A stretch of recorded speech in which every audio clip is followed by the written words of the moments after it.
What's up, everybody? This is Dark Macek with Brutally Delicious, coming at you with a review of Nerv's brand new EP, Chaos. Okay, so brand new band for me, and I always love doing these because you go in with fresh ears and you're not expecting it to sound like the last album with better production. And somewhat unusually for me, this band is firmly in the rock genre. There were a couple moments I'll talk about that were sort of metal, but we're not anywhere near Blind Guardian right now.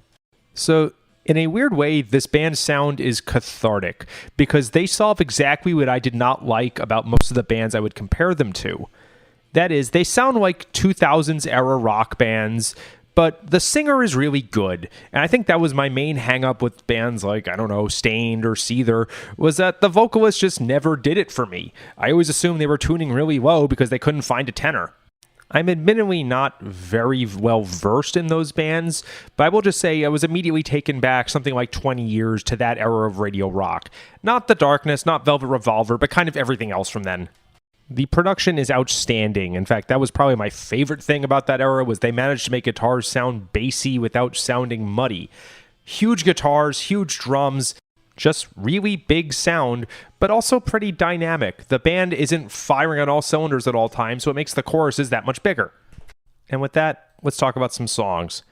Lost. Really cool layering here. It's not just rhythms, meaning, rhythm guitar, bass, and drums, and vocals.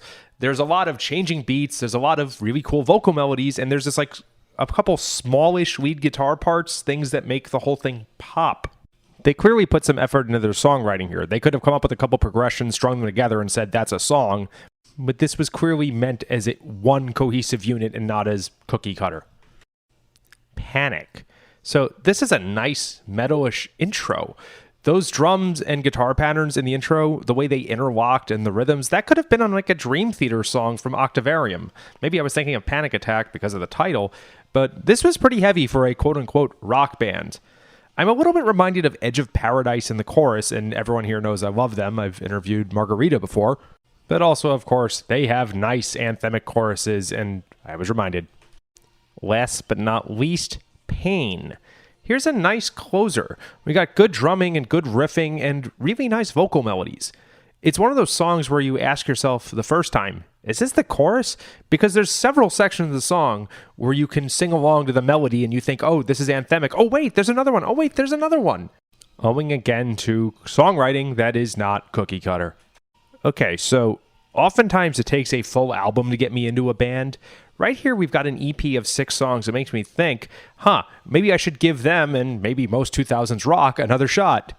I admitted we checked out of the radio about 10-ish years ago. The last one I remember hearing and liking was Shut Up and Dance by Wake Up the Moon, was it? But this is a very promising thing from a genre I'm not terribly familiar with that makes me think, maybe I've been too harsh all along.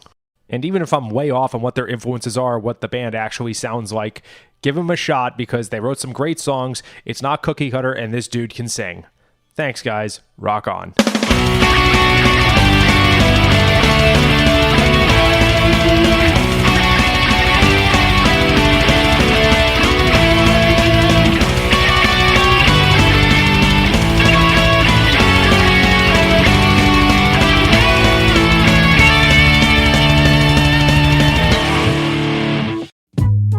Hey, what's up, you guys? This is Reed Mathis. I made a podcast called The Gifts of Improvising. The Gifts of Improvising. That's coming out on Osiris. We talk to all your favorite improvisers. Natalie Cressman, Marco Benevento, Tom Hamilton, Aaron Magner, Holly Bowling, Bill Kreutzmann, and Jay Lane. So what are you doing, a podcast? Yeah, doing a podcast.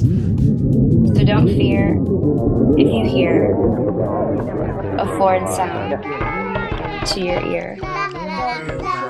We need the gifts of improvising. This is Lawrence Lanahan, journalist, musician, and host of Rearranged, an Osiris Media podcast about music arranging. Once a song is written, arrangers make musical decisions that shape how we end up hearing the song. And we're not just talking about adding orchestral accompaniment like horns and strings or doing a cover version of a song. Arrangement can be putting happy music over dark lyrics, using samples, recording all acoustic, even tiny decisions like putting an electronic loop into an acoustic song to draw your attention to an important turn of phrase. It's all arranging. Rearranged episodes are documentary essays where I use arrangements to answer some big questions, like what is a song? And what can a song become?